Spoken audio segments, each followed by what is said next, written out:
This documentary is about some delightful creatures called lemurs and what's being done to save them from extinction in their native land, which is Madagascar. I'm going to be going there to see what's happened to some black and white rough lemurs who were bred in captivity, come on, and were released into the rainforest in Madagascar about 5 months ago. A release like this of lemurs has never been tried before, and if it works, it's good news for all lemurs, not just for you guys.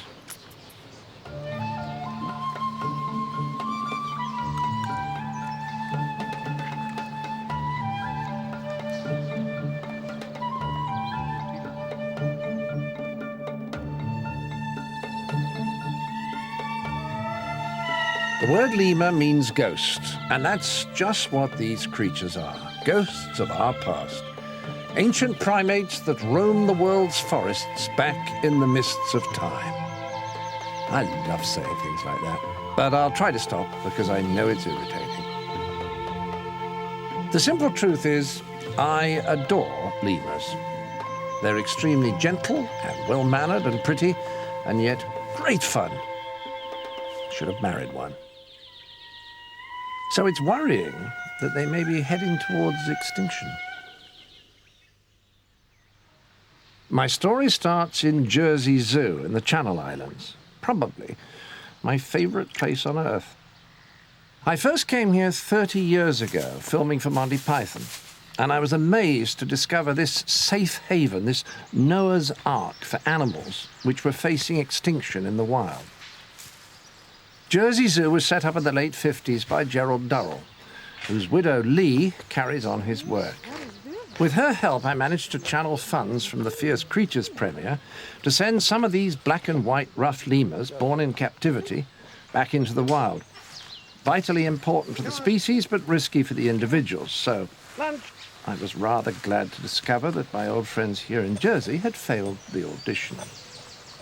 For this particular release that we're talking about, you didn't use lemurs from Jersey? No, the Jersey Zoo lemurs were not chosen. Right. And the reason is that this project is part of a consortium of zoos. This is an international consortium.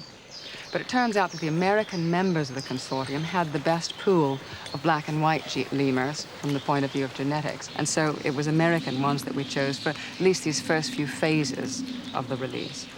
In the reserve where the project is taking place, that population of black and white rough lemurs is really crashed. They're only about 30, 35, I think. And so that little population in the reserve itself is critically endangered. And we've been putting these back to, give new bloodlines, new genetics to try to boost those up again. I see. So it's a kind of twofold process, yeah. So if the ones that we've released, 5 months ago, start to interbreed, then that whole population is, virtually saved? Yes, exactly. So this whole project, it's very important on several different fronts. So that they don't really become too inbred? Exactly, that's exactly what it's all about. Otherwise yeah. they'd get like the British upper class. And I wouldn't want that to happen to creatures. Oh, no, not in Madagascar, please. Yeah. Okay. So it was that last year, an elite squad of hand-picked, highly trained rough lemurs found themselves sitting at an airport in North Carolina, waiting to embark on their special mission. The Carolina Five, as they're fondly known, were all born and brought up at Duke University Primate Center in the USA.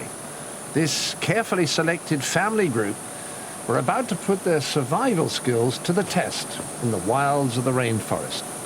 It's a pioneer operation. And the first challenge? A 20-hour plane journey without so much as a decent video. Madagascar lies on the other side of the world from the USA, off the southeast corner of Africa. And if it looks like a tiny little island, it's actually over twice the size of Britain. After 2 days traveling, the Carolina Five were back in the land of their ancestors, headed for their natural habitat, tropical rainforest. They're being taken to a remote spot in the eastern part of the island, where the local population of rough lemurs is dwindling fast. Release site is way up in the mountains, and the only way to get there is on foot. A team of American, Malagasy, and British zoologists has been preparing for over a year for this groundbreaking project. And they'll be working in shifts to track the lemurs round the clock for the first critical months. No one knows whether this precious group of 5 lemurs will be able to fend for themselves. In other words, we don't really know if they're going to survive. The fact that the Carolina 5 are a family will be crucial in helping them cope with their strange new world. So it's important that they're released together. The mother Presepe is let out first so that the rest of the group can see her. Her mate is next, followed by their children Letitia and Janus, and finally the grandson, Saf.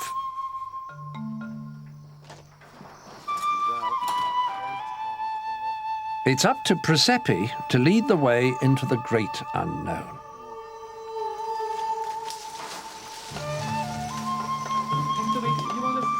And off she goes.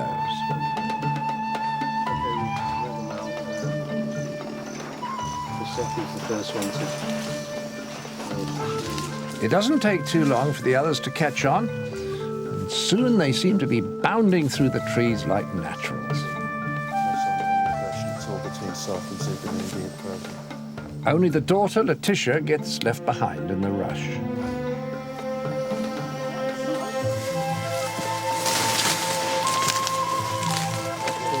Still moving really low in the canopy, far lower than we expected to see in the wild. The problem now, of course, is to keep up with them.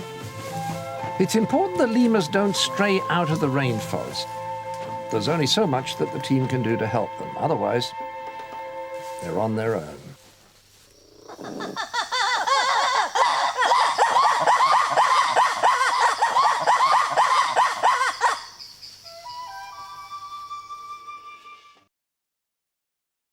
So 5 months later, following in the footsteps of the Carolina 5, I'm arriving in Madagascar to see how they're getting on.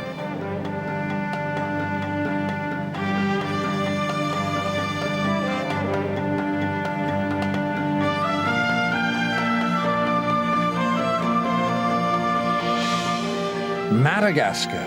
The very name is full of exotic promise. What's more, it's one of the few places on Earth that Michael Palin hasn't visited, which gives it a certain cachet among truly intrepid explorers.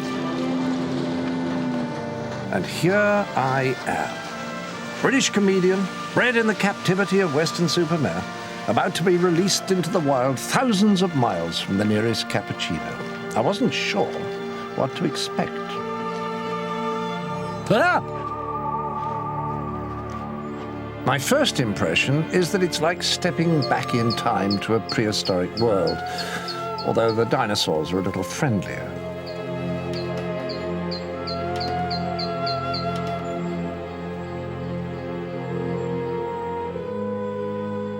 It's as if I've stumbled across the leftovers from Jurassic Park, a strange collection of out-of-date models and crazy new inventions that never quite took off.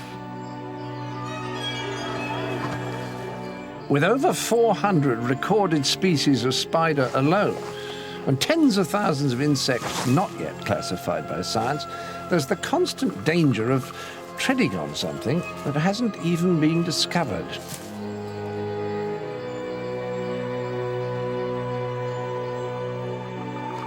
Almost all of the creatures here in Madagascar exist nowhere else on Earth, which is a bit of a relief. However, if it wasn't for this place, we wouldn't have lemurs at all. And for me at least, life would lose its meaning. So I'm off to find some, and my first destination is Barenti, a small lemur reserve in the south of the island.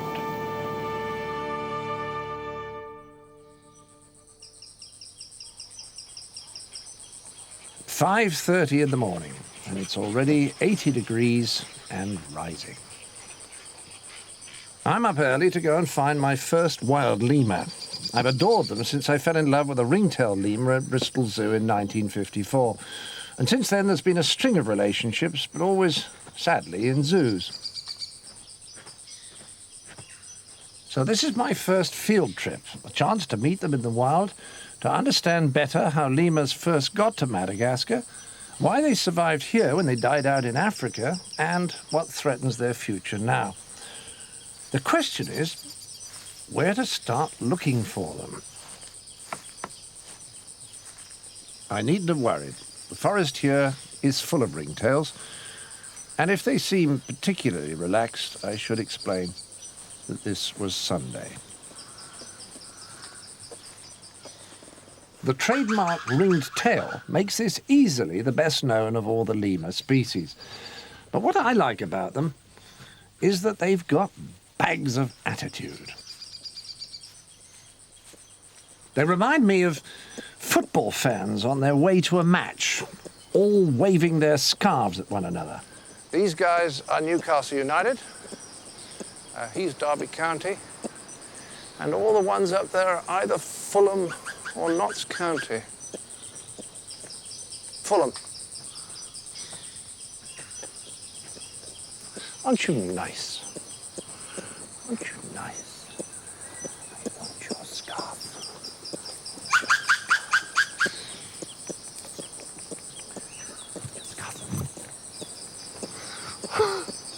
You bounce. I wish I could bounce.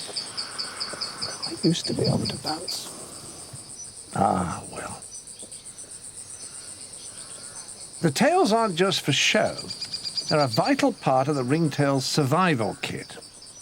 When two rival troops cross paths, the tail is their primary weapon in the war over territory.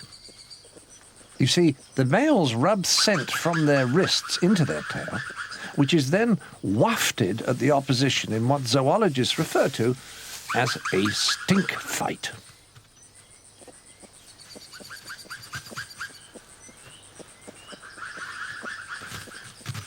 The mothers lead the attack, carrying their babies into battle, because physical clashes rarely take place. The battle is won or lost on who can produce the most offensive odour.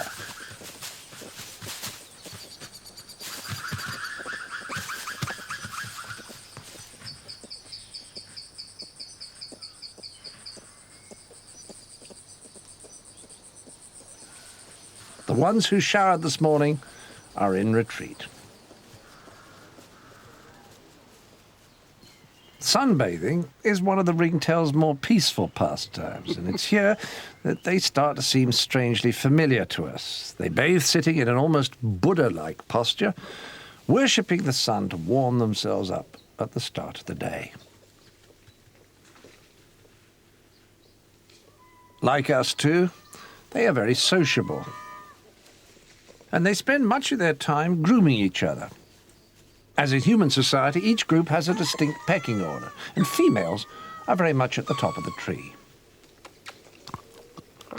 So what with the sunbathing, the socializing, the preening, the bossy women, and the fondness for football matches, it's easy to see why these lemurs get along so well with us human beings.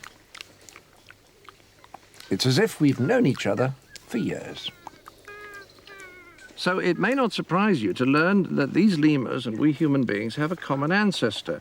And the best clue to that is if you look at their hand. It's very, very like ours, except that the thumb is not opposable. They can't do that. It's more like a finger down the side. So if these lemurs and we human beings have all these things in common, it's interesting to note that there is one glaring difference. And that is that these are, compared with us, a little bit dim. Which raises the question, why is it that on the island of Madagascar, our common ancestor developed into these little fellas, whereas on the mainland of Africa, it developed into a species that has put one of its own on the moon? The answer, in a word, is competition. 60 million years ago, we were all tiny, primitive, lemur-like creatures living together on the mainland of Africa. But as time went on, competition from other mammals in Africa forced us to develop bigger and bigger brains.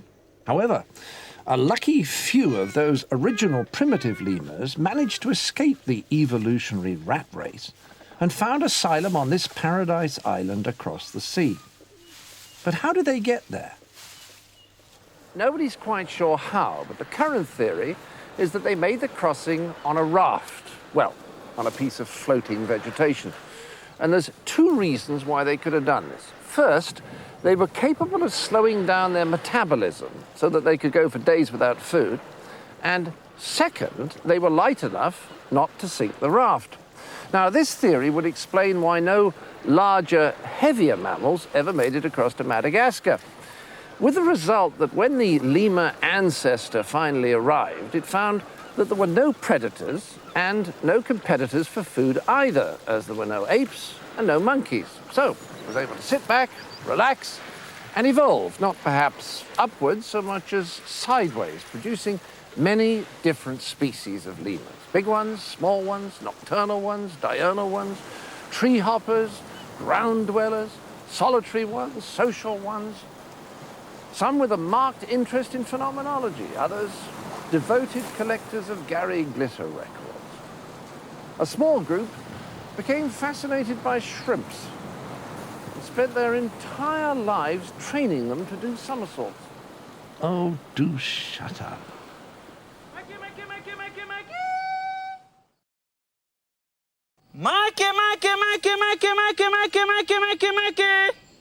I was keen to meet some of those different species for myself, so I travelled to a private lemur sanctuary on the east coast because the guide there, Sylvan, speaks fluent lemur.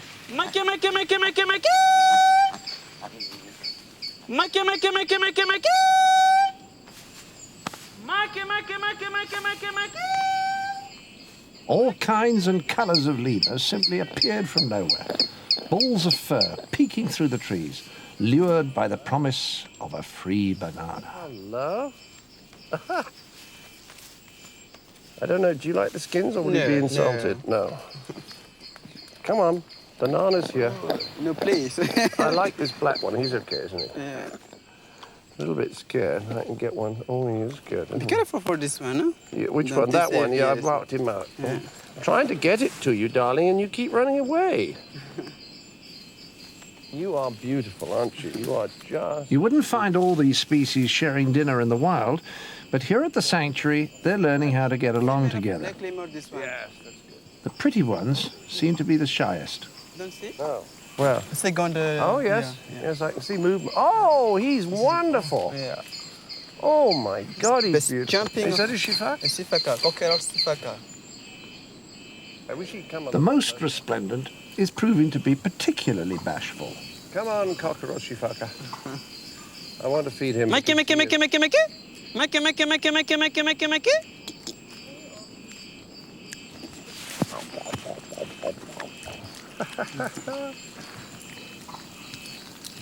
No. How do I get that? Oh, look at you. God, you're greedy. The gorgeous cockerel shifakas seem to be a bit dubious about mixing with the others.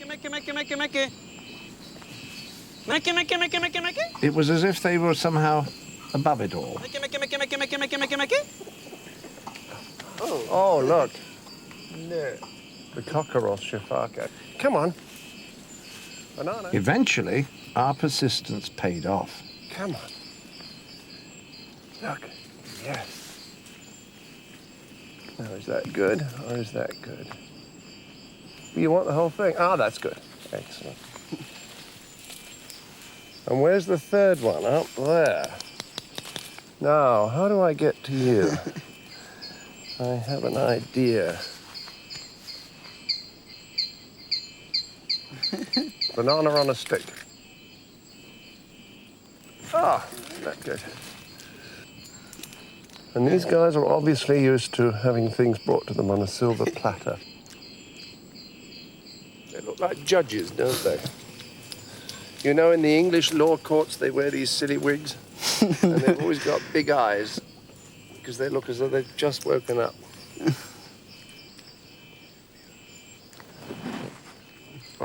What's that noise? They're fried. What? If they're fried, they can make a... Oh. Well, don't be fried. Don't be fried.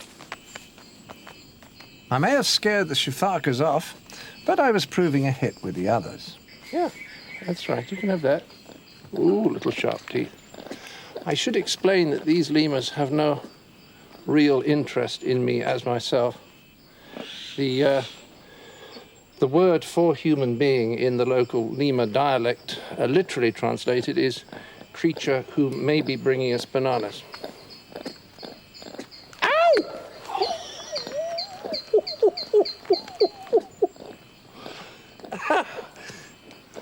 Still, I'd rather be in a tree with one of these than with a leopard. There are now 33 species of lemur in Madagascar, and they all evolved from that original rafting ancestor.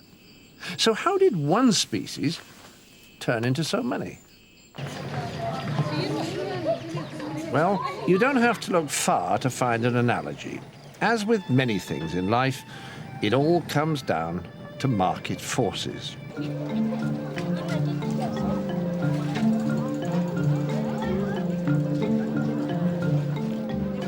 You see, if you and your friends wanted to found a new town, it just wouldn't work if you all wanted to be an undertaker or a folk singer. I mean, the competition would be horrendous. So you'd all agree to learn different skills if necessary. In exactly the same way, the lemurs evolved in different directions so that they wouldn't all be in competition for exactly the same food. In fact, in time, every different type of food had a lemur specially adapted to enjoy it. And scientists call this process adaptive radiation, meaning that the lemurs evolved outwards, they radiated towards all the different available kinds of food. The lemurs flourished. So, as the market became ever more crowded, the different lemurs had to specialize their particular skills more and more to find new ways of making a living. And that's the end of the obligatory brightly colored market sequence. I'm standing in front of what must be the most glorious example of specialized skills in the lemur world. These are Veroshifakas. Instead of just feeding in the typical forest where they would be in competition with other lemurs, they found a way of supplementing their diet in the most hostile habitat. The reason they can do this is because of their incredible jumping skills. On the outskirts of the main forest lies an area which is only accessible to these leaping lemurs. This is the spiny forest. The trees here are covered with tightly packed thorns, like strands of barbed wire, which the shifakas have learned to pick their way between.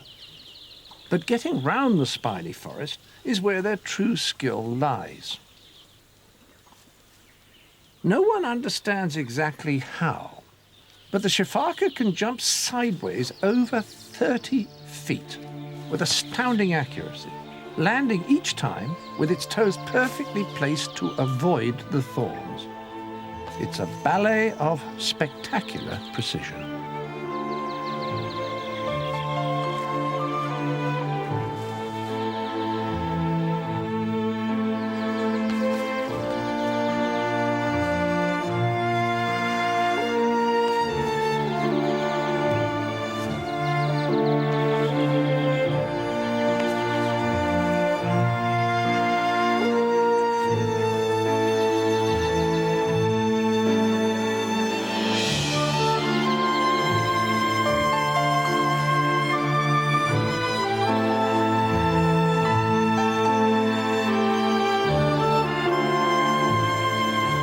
But sooner or later, the shifakas have to come down to the ground, and then getting around is a different story.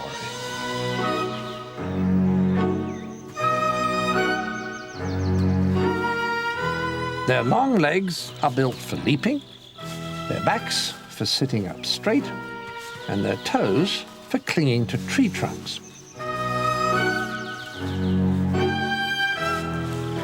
So in the long process of evolution to become tree-hopping specialists, Shifakas have lost the ability to move on all fours like other lemurs. So they get around by bouncing sideways. They remind me of Edwardian waiters on Benzedrine.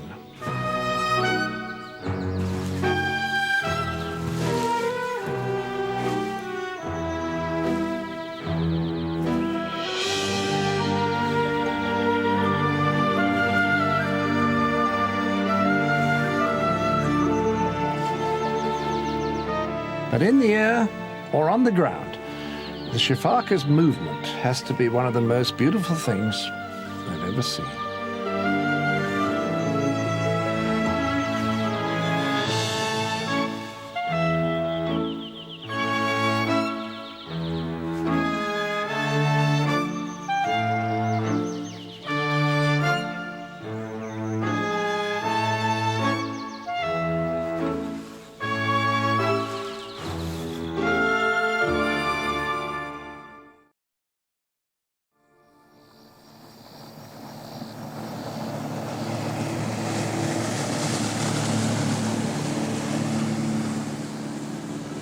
I should be having an early night, as tomorrow we start the tough journey into the rainforest to find the Carolina 5. But I just can't resist this last opportunity to see a very rare lemur indeed.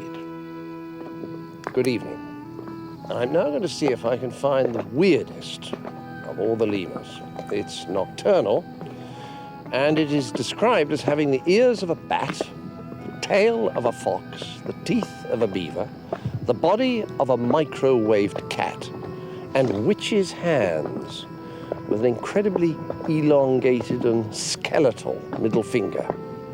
This gruesome creature is called the Eye, and the locals believe it to be an evil spirit.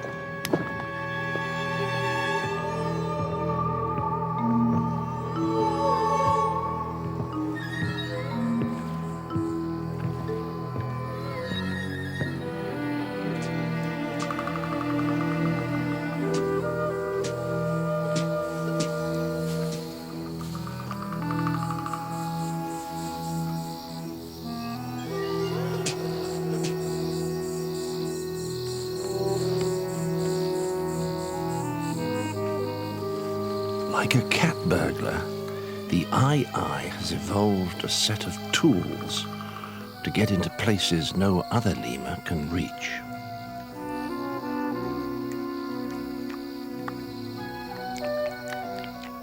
Its teeth never stop growing, so that they can cope with the wear and tear of sawing through tough cases like a coconut shell.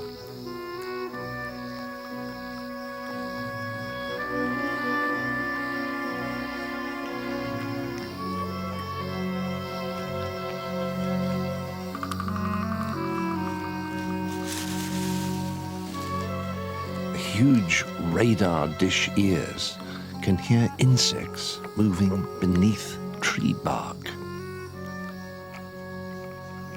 But most remarkable of all are their hands, which are like Swiss Army penknives. Each digit seems to be adapted for a different job. One of the fingers is thin enough to winkle bugs out of the tiniest crevices. I was keen to see this in action, so I'd brought a bamboo stick, which we'd stuffed full of delicious grubs to tempt the Eye down. Yes, that's it. Oh, delicious.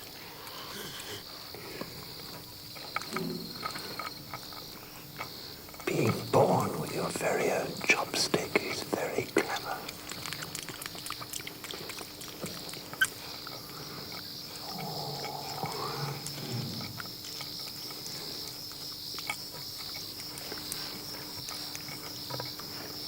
Is that as good as it sounds? There we are.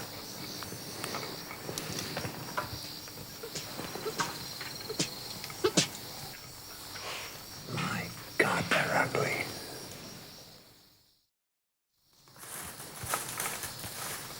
Well, I've seen it all now. Scary lemurs, baby lemurs, posh lemurs, sporty lemurs, ginger lemurs, well, till quite recently.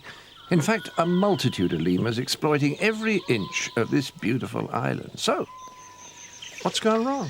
Why are they suddenly dying out? Well, a couple of predators pitched up. The first is a form of meat-eating mongoose whose ancestor washed up here about 40 million years ago and has since evolved to the size of a puma. It's called a fossa, and I'm afraid it feeds mostly on lemurs. But it's pretty rare, and so it doesn't pose a significant threat. However, the other predator has been much more of a problem, and it's a distant relative of the lemurs. Us, I'm afraid. We arrived 2,000 years ago and immediately started throwing our weight around. Because competition had forced us to develop such large brains, instead of having to adapt to suit our new habitat, we were now smart enough to adapt our new habitat to suit us. So we began to chop down trees in order to plant crops, graze cattle, build roads and so on, leaving so little forest standing that nowadays it exists only in isolated pockets inhabited by marooned bands of lemurs. Homo sapiens? Homo hooliganus, more right. I'm now on my way to one of those few remaining bits of forest to try to find the Carolina 5.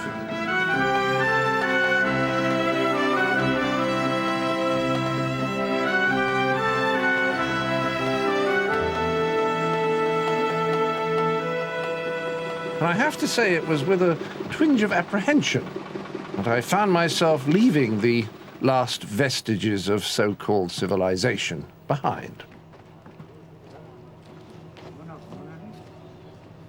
The great old-fashioned railway gives way to what is satirically referred to here as road. But to be fair, bits of it are, though most of it isn't. As we headed further and further into the middle of nowhere, the track eventually became impassable, and I had to continue on foot. Fortunately, the project's American director, one Charlie Welch, who's been working out here for 10 years, was there to greet me and to lead me up to the camp. Okay, let's see if I can get out of here without banging it. It's good to see you. Good to see you after all this time. Oh. How was it? Well, it often surprises me in documentaries like this how the dialogue, although spontaneous, nevertheless manages to sparkle. We set off on what turned out to be a 2-hour climb. It was getting hotter, and the humidity was 90%.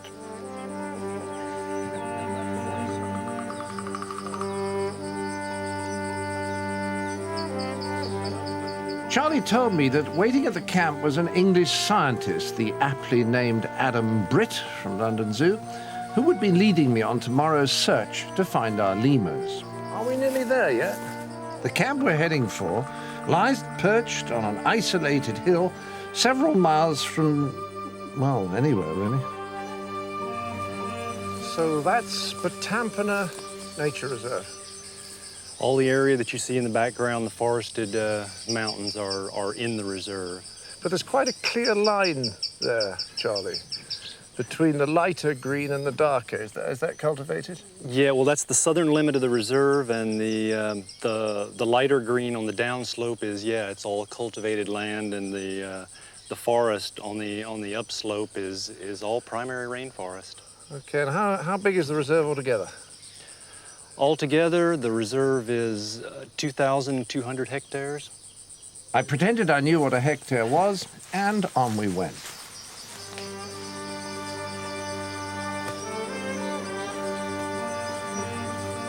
This really is the end of the earth, and I thought Weston-super-Mare was remote.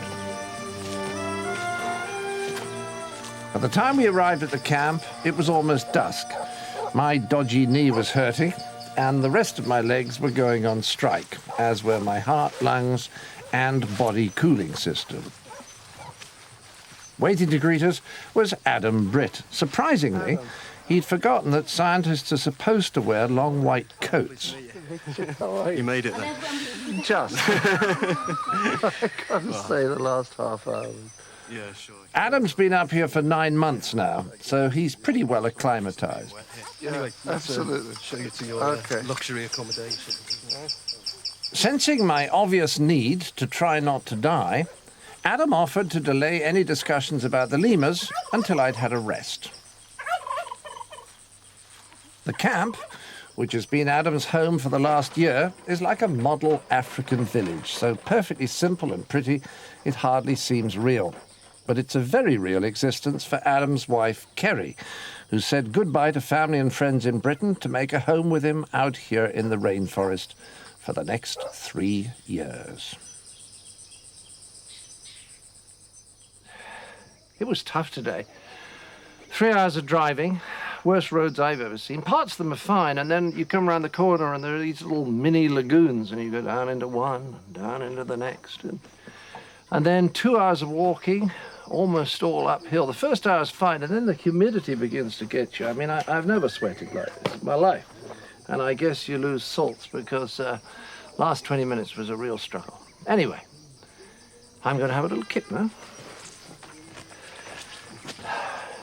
I may be gone some time.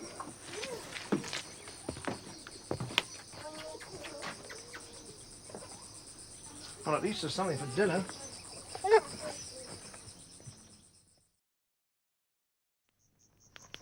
Dinner turned out to be boiled rice. And while it was cooking, Adam and I had our first real chat about the Carolina 5, whom he'd been radio tracking. The mother, Presepe, and her family had been doing okay. But now he had some bad news for me. A few days ago, he'd lost sight of the youngest female in the group, Letitia. Yeah, I'd been looking for her for sort of several hours and getting a very strong signal. I knew she was close by, but just couldn't locate her at all. Finally sat down, lit a cigarette. Just as I put the cigarette out, looked down to my left, and there was the skull.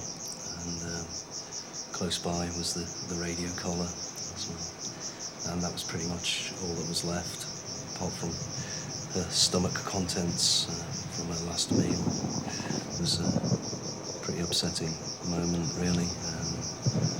Sort of spent most of the day just sort of wandering around the forest on my own for the rest of the day, not really wanting to come back here and have to break the news to everybody. Well, it's what you dread more than anything else. I actually exclaimed no extremely loudly. Surprised they couldn't hear me down at the camp. Yeah, because I knew immediately as soon as I caught a glimpse of the skull, I knew it was, I recognised it as a rough lemur skull, and it was pretty obvious what had happened. Adam showed me the bite marks on the skull. It was clear that Letitia had been killed by a fossa. Grabbed Letitia, and so I don't know whether the animal also got a better grip by gripping around the eyes, or it's possible. The news about Letitia was obviously upsetting, but at least it seemed that the other 4 were doing well. Female, how do you say her name? Is it Presepe? Presepe. Yeah. Presepe? Yeah. And she's off with Jason? No, she's with Zubanubi. Oh, I can't remember. Zubanubi, okay. Yeah, and it's Janice and Sarf who are... So Janice and Sarf are the ones who are close? Yeah. And Presepe and Zubanubi could be a little bit harder to find. Yeah, I mean, they could be about 3.5 kilometres from here and some considerable distance to the west of the trail. Still, it's a nice cool day forecast tomorrow, I heard. The low 50s. Oh, I wish. I wish.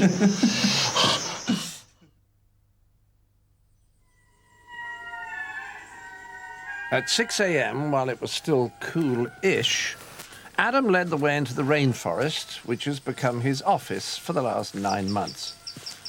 It's one hell of a way to get to work.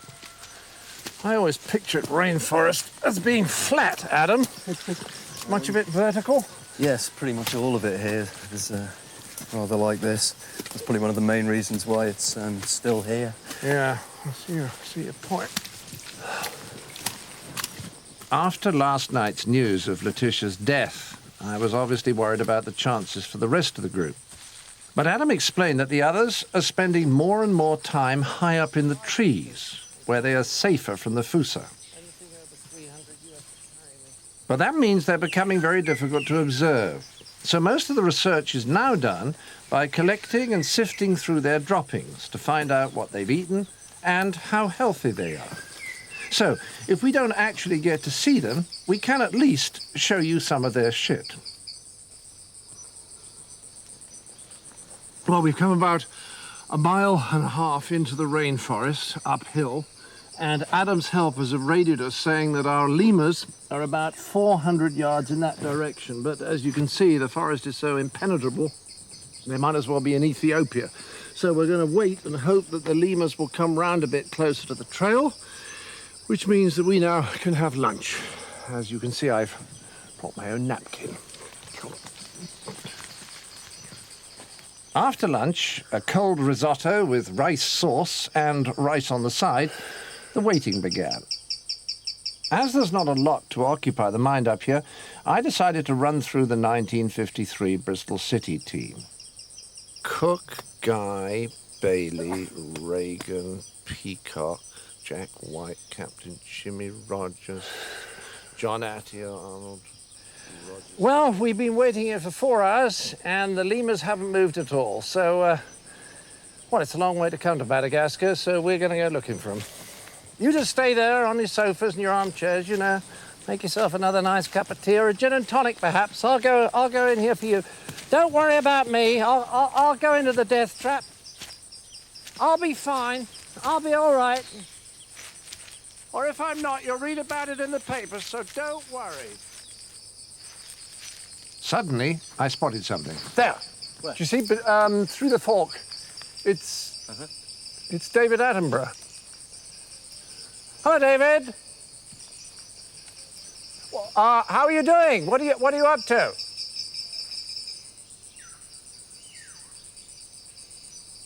Oh, good for you. Says he's got some great footage of some black and white rough lemurs. Let's steal it. Unfortunately, David could run faster than me, so before long, Adam and I were back on the trail again. What's so crazy about this bit? I'm here to break your fall. That's very nice, but you're not as plump as I would like. My knee was playing me up again. I don't like this getting old. Don't want to slip off too fast, right. This is where things do start to get very slippy. Oh, I was wondering where it would get difficult. You know, this... So just sort of take it really steady. Well, I was going to do it as fast as I possibly could, That's but that's the other method, actually. Just get down on your backside. Oh, I see. There are still these nice trees for us to hang on to occasionally.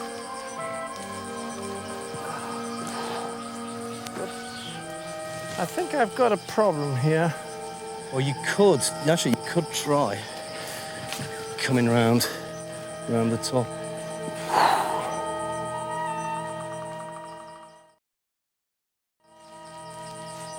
Suddenly, from somewhere came that familiar sound. Adam's trained eye caught a glimpse of a tail. They're moving further away. How fast are they moving, Adam? Have you any idea? Well, I mean, it's not that they move terribly fast, but the thing is that... Faster than us. Well, I mean, they can move hinting at. directly through the canopy. Oh, yes, I just saw one. Oh, there he goes. He jumped up. Yeah.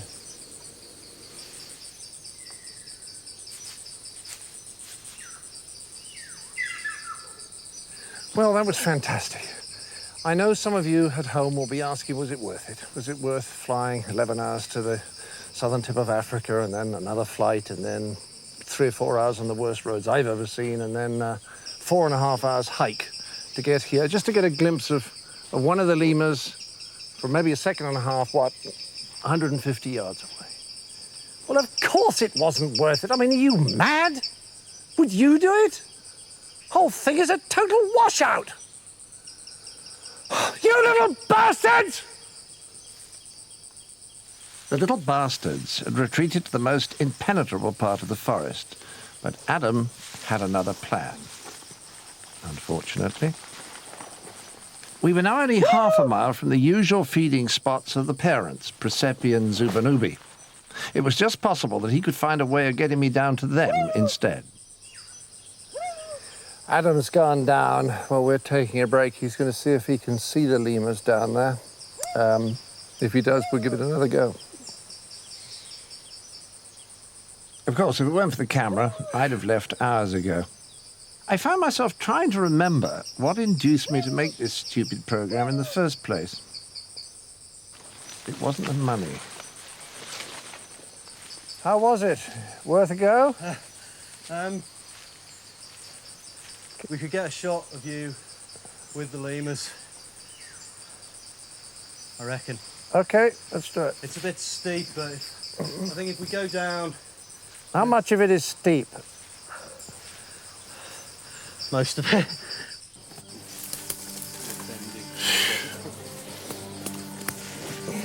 So, off we went again.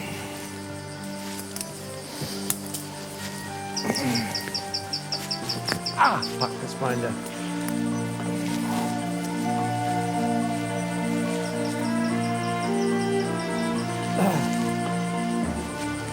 So they're up the top there. Yeah. Oh, yes. If you just come down here, John. Yeah.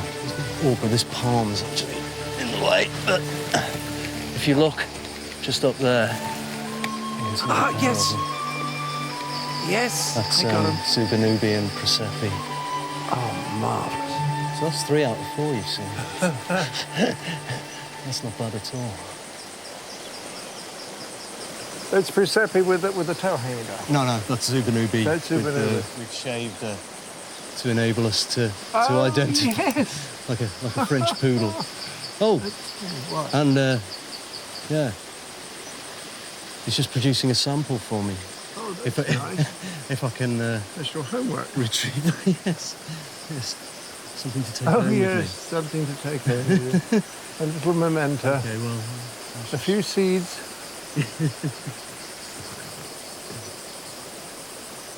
His tail looks very funny, doesn't it? yeah. Oh. It's quite effective because, I mean, More homework. we did that on the 10th of November and it's still very clear. He looks just terrific. He looks as fluffy as he could be, Oh, they seem to have, grooming himself. Well, that's very satisfactory. Oh, and she's producing something as well, so I want to remember all these places and then run around with a plastic bag later. Now she's moving away. I think she just turned around. Oh, she's going to take a leap. Oh, there she is. big leap. Oh, I think we'll lose her there in that tangle. It was wonderful to see them at last, blissfully going about their business in the wild as if Duke Primate Centre had never existed. So, all in all, and despite Letitia's death, the experiment so far is going better than anyone could have hoped.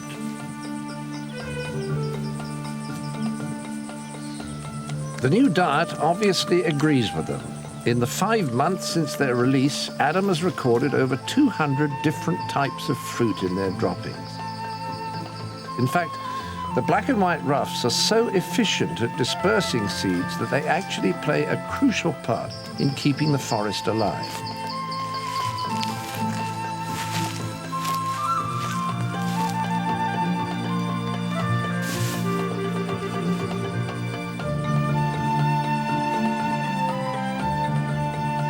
But it's vital that the Carolina Four continue their mission because their biggest test is still to come. They need to mate with the native rough lemurs in order to introduce new genes into the population. In the next few months, the breeding season begins, and lemurs only mate for a couple of days a year. So we're all hoping that their biological clocks will have adjusted to Southern Hemisphere time. Only then can the project be called a real success. Meanwhile, we must just wait.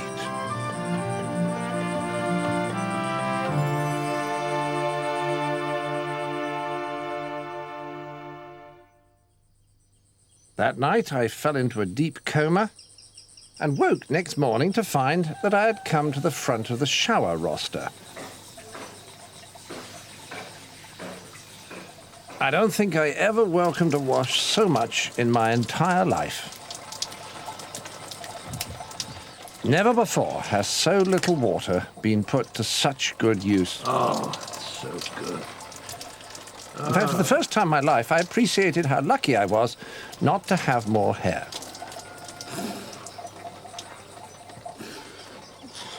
So today I leave camp and begin the long haul back to London and a decent meal. It really has been an experience of a lifetime, and quite enough for one lifetime. I'm not really made for this sort of life. Call me old-fashioned if you will, but I prefer my clothes dry. Well, it was pretty tough yesterday, but it was good to see the lemurs, and it was great to see them looking so well. And we got off pretty lightly, really. I mean, 11 hours in the rainforest, a few leeches bite, one crew member carried down to the coast with fever, one production manager with a hand blown up to twice the normal size. But the point is, we're out of here now. And Adam isn't. You see, Adam's gone back up to his office this morning to get a bucket full of lemur shit. He is, of course, completely mad. Fortunately. I've met a few conservation people recently, and they impress me an awful lot as people. But all the good work they're doing, breeding endangered species and trying to reintroduce them into the wild, goes for nothing without someone like Adam. I mean, he's really at the sharp end. He's in the office every day in the heat, the humidity, the biting insects. And then he comes back up here in the evening. No hot and cold running water, no television. Nothing ever really gets dry, and the big treat is corned beef.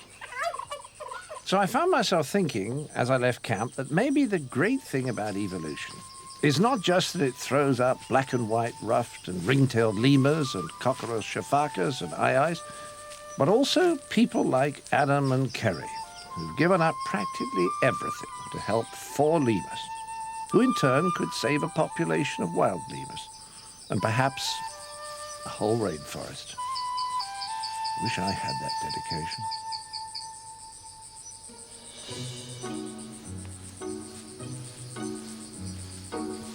Now, when I get to the restaurant, I'm going to start with foie gras, not pâté, but a foie gras entier with a fruit sauce, perhaps peach, and then fish mousse, prawn mousse with sauce and down 2 glasses.